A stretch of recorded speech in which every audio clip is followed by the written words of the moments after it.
서윤희 여사는 거실 소파에 앉아 찻잔을 들었습니다. 78살의 나이에도 그녀의 눈빛은 또렷했고 허리는 곧았습니다. 평생을 성실하게 일하며 모은 이 강남의 아파트, 그리고 예금 통장의 잔고, 그것이 그녀가 일구어낸 삶의 전부이자 마지막 자존심이었습니다. 그 순간 휴대폰이 울렸습니다. 수화기 너머로 낯선 남자의 목소리가 들려왔습니다. 차분했지만 어딘가 조심스러운 어조였습니다. 은행 직원이었습니다. 서윤희 고객님, 오늘 오전 고객님의 아드님께서 은행에 방문하셔서 어머님 명의의 아파트를 아드님 명의로 이전하는 서류를 제출하셨습니다. 규정상 본인 확인이 필요해서 연락을 드렸는데 혹시 고객님께서 인감증명서를 발급하신 적이 있으신지요? 윤희 여사의 손이 미세하게 떨렸습니다. 찻잔이 받침에 부딪히며 청명한 소리를 냈습니다. 인감증명서요? 아니요. 저는 발급한 적이 없습니다. 단 한 번도요. 전화기 너머로 짧고 무거운 침묵이 흘렀습니다. 은행 직원은 더욱 조심스러운 목소리로 말을 이었습니다. 그렇다면 문제가 있을 수 있다고. 서류에는 어머님의 인감이 날인되어 있고 아드님 김성현 씨 성함과 함께 며느님 박은영 씨 성함도 함께 기재되어 있다고 했습니다. 박은영. 며느리의 이름이 거론되는 순간 윤희 여사는 모든 것을 이해했습니다. 아들 혼자가 아니었습니다.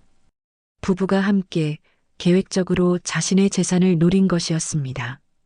오랜 시간 쌓아온 쉰 평생의 신뢰가 한순간에 무너지는 소리가 들리는 듯 했습니다. 지금 바로 은행으로 가겠습니다. 그 서류는 절대 처리하지 마세요. 접수된 서류도 지금 당장 돌려받고 싶습니다. 전화를 끄는 윤희 여사는 한동안 그 자리에 앉아 있었습니다. 창밖의 햇살은 여전히 따뜻했지만 그녀의 가슴은 차갑게 식어갔습니다. 남편이 일찍 세상을 떠난 후 홀로 자영업을 하며 손에 물 한 방울 안 묻히고 키웠다고는 말 못할 만큼 고생하며 아들을 키웠습니다. 아들의 옷깃만 봐도 행여 기죽을까 좋은 옷을 입혔고 친구들 앞에서 어깨를 펼 수 있도록 아낌없이 지원했습니다. 대학 등록금부터 성대한 결혼식까지 부족함 없이 채워줬습니다. 그녀의 모든 삶은 아들에게 맞춰진 시계와 같았습니다. 그런 아들이, 그리고 며느리가 자신의 노후, 자산을 생명줄과도 같은 재산을 몰래 빼돌리려 했다는 사실이 믿기지 않았습니다. 배신감보다 더 큰 것은 자신이 평생을 바친 가족이라는 신화가 깨지는 소리였습니다. 그녀는 이를 악물었습니다. 늙었다고 해서 무시당할 수는 없었습니다. 그녀에게는 여전히 판단할 능력과 스스로를 지킬 강단이 남아 있었습니다. 그날 저녁 윤희 여사는 아들 김성현을 집으로 불렀습니다. 김성현은 평소처럼 편안한 얼굴로 현관문을 열고 들어왔습니다.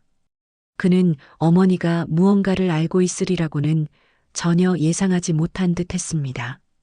어머니, 왜 부르셨어요? 저녁 먹으러 온 거예요?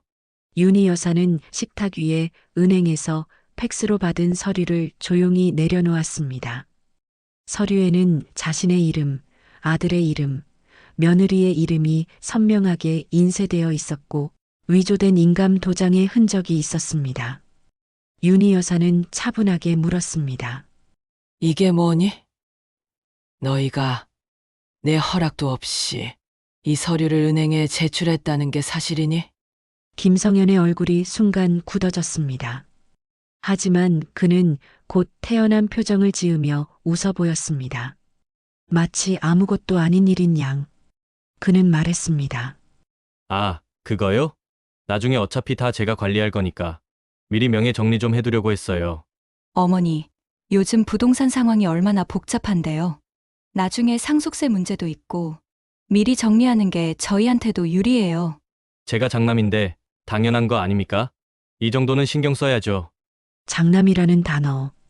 그 단어 속에는 오랜 세월 뿌리 깊게 박힌 특권의식이 담겨 있었습니다. 자신이 태어난 순서만으로 모든 것을 가질 자격이 있다고 믿는 오만함이었습니다. 윤희 여사는 차갑게 반문했습니다. 당연한 거냐고. 어머니, 허락도 없이 인감을 위조하고 재산을 빼돌리는 게 당연한 일이냐고. 내가 나를 뭘로 보고 이런 짓을 해? 김성현은 여전히 뻔뻔하게 대답했습니다. 에이, 위조라니요. 그냥 절차상 필요한 거였어요. 나중에 어차피 드릴 건데 뭐가 문제예요? 어머니, 왜 이렇게 예민하게 구세요? 그 뻔뻔한 대답 속에서 윤희 여사는 아들의 눈빛에 담긴 진정한 경멸을 읽었습니다. 아들은 자신을 존경하는 것이 아니라 그저 관리해야 할 노후 자산으로 보고 있었습니다. 분노가 아닌 차가운 깨달음이 온몸을 휘감았습니다. 50년간 쌓아올린 신뢰가 산산이 부서지는 소리가 귓가에 울렸습니다. 윤희 여사는 단호하게 일어나서 현관 쪽을 가리켰습니다. 나가거라. 이제 다신 내 얼굴 보기 싫다. 이 집의 문턱을 다시 넘을 생각조차 하지 마라. 김성현은 순간 당황했지만 이내 분을 사기며 어머니, 나중에 후회하지 마세요라는 말을 남기고 태연한 척하며 집을 나섰습니다. 현관문이 닫히는 순간 윤희 여사의 눈에는 단 한 방울의 눈물도 없었습니다. 오직 단단한 결의만이 그녀의 눈빛 속에 번개처럼 빛나고 있었습니다. 그녀는 홀로 남겨진 거실에서 싸움을 결심했습니다. 다음 날 아침 윤희 여사는 평소보다 일찍 일어났습니다. 거울 앞에서 단정하게 옷을 갈아입고 머리를 빗었습니다. 그녀의 손놀림은 흔들림 없이 정확했습니다. 오전 10시 윤희 여사는 서초동의 한법률사무소 문을 열었습니다. 대형 로펌은 아니었지만 노인 재산 분쟁에 전문성이 있는 믿을 만한 변호사가 있는 곳이었습니다. 상담실에 앉은 윤희 여사는 감정을 완전히 통제하며 차분하게 사건의 전말을 설명했습니다.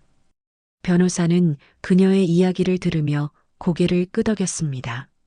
그는 이런 사건을 수없이 다뤄봤지만 의뢰인이 이렇게 평정을 유지하며 냉철하게 상황을 설명하는 경우는 드물었습니다. 변호사는 그녀에게 물었습니다. 어머님, 아드님을 용서하실 여지는 없으신지요? 가족, 간의 일이라. 윤희 여사는 단호하게 고개를 저었습니다. 용서는 없습니다. 변호사님, 그들이 제게 한 것은 단순한 불효가 아니라 계획적인 범죄입니다.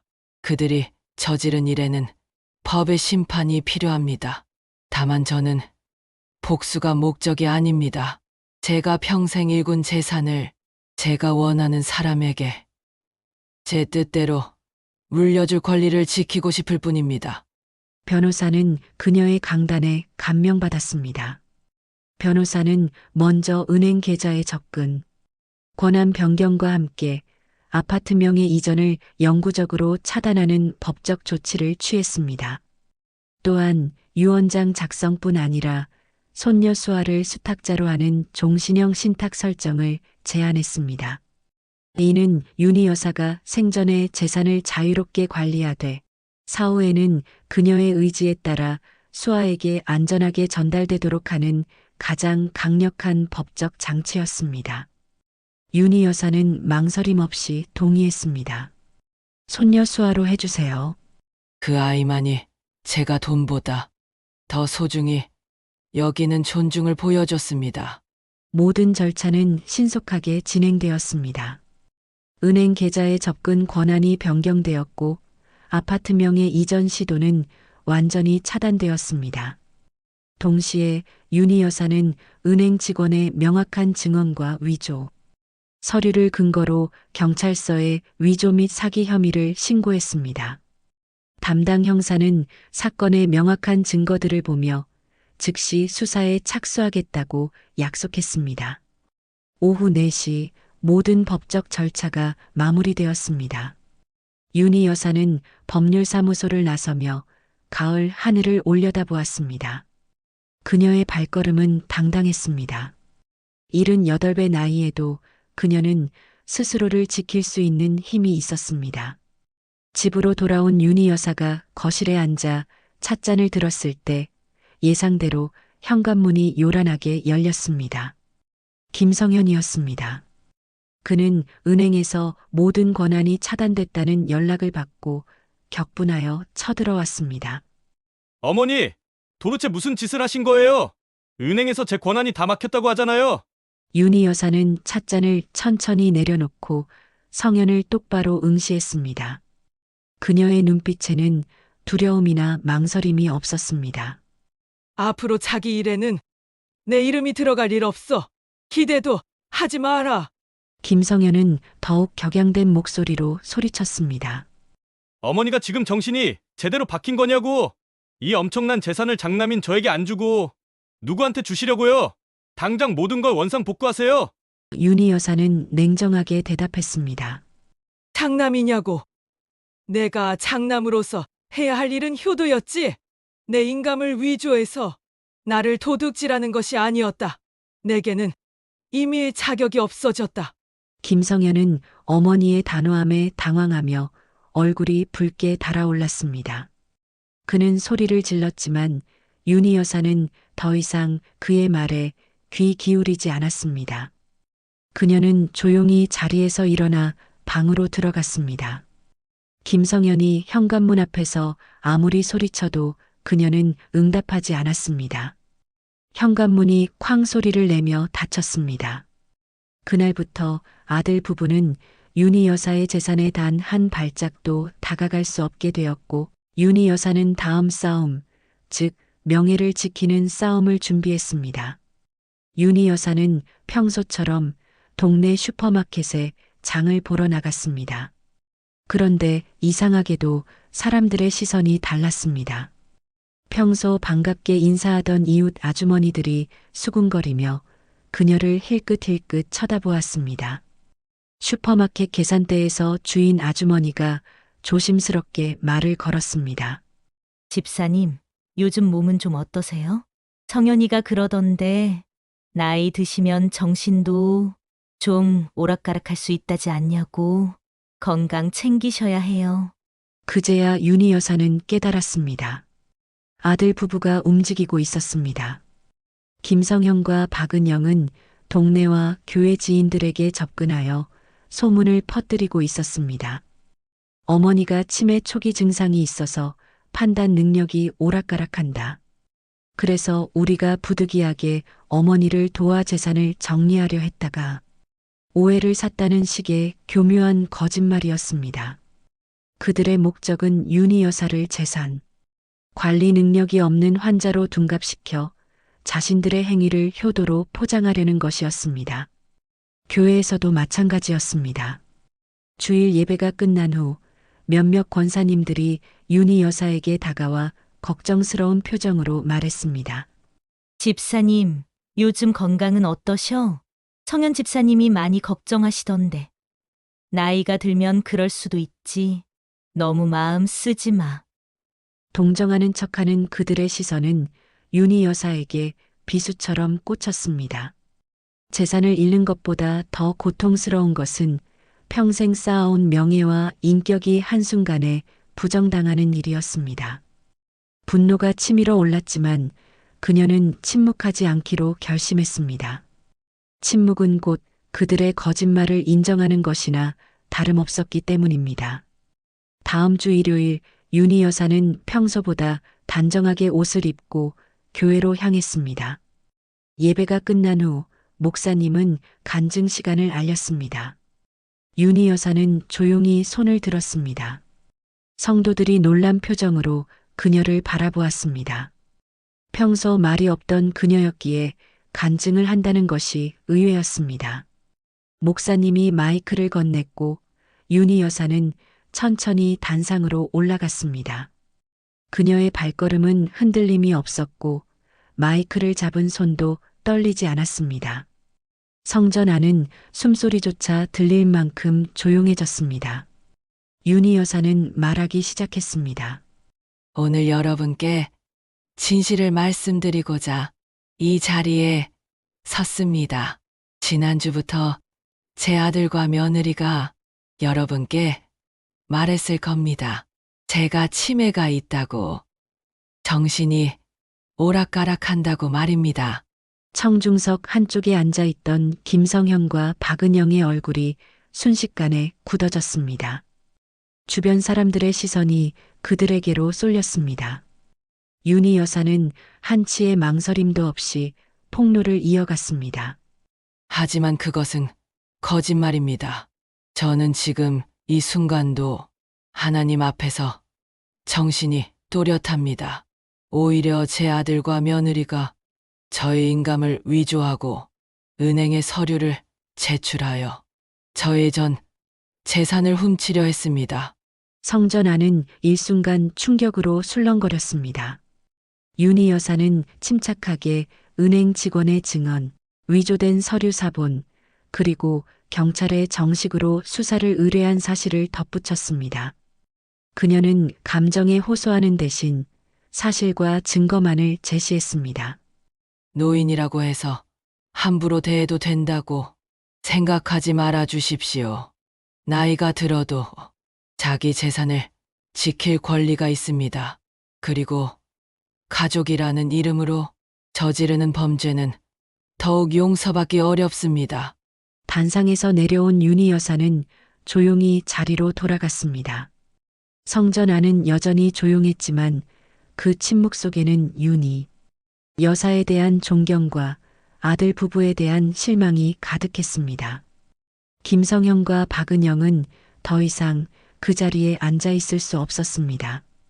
그들은 황급히 교회를 빠져나갔습니다. 그날 이후로 그들은 동네에서 고개를 들고 다닐 수 없게 되었으며 그들의 효자효부라는 체면은 산산조각 났습니다. 며칠 뒤 경찰은 김성현 부부에 대한 구속영장을 발부했습니다. 은행 직원의 명확한 증언과 위조된 서류가 결정적인 증거가 되었습니다. 재판은 신속하게 진행되었습니다. 판사는 선고 이유를 설명하며 말했습니다. 가족 간의 신뢰를 악용했기 때문에 죄질이 무겁다고 판단했습니다. 김성현에게는 징역 2년이, 박은영에게는 징역 1년 6개월의 집행유예가 선고되었습니다. 박은영은 즉시 이혼 소송을 제기하고 남편에게 모든 책임을 떠넘겼습니다. 김성현은 홀로 교도소로 향했습니다. 그의 얼굴에는 더 이상 오만함이 없었습니다. 오직 후회와 절망만이 남아 있었습니다. 수아는 할머니의 유일한 안식처이자 신탁의 수탁자였습니다. 윤희 여사가 80살이 되던 해 그녀는 노인대학에서 서예 수업을 신청하고 오랜만에 붓을 잡았습니다.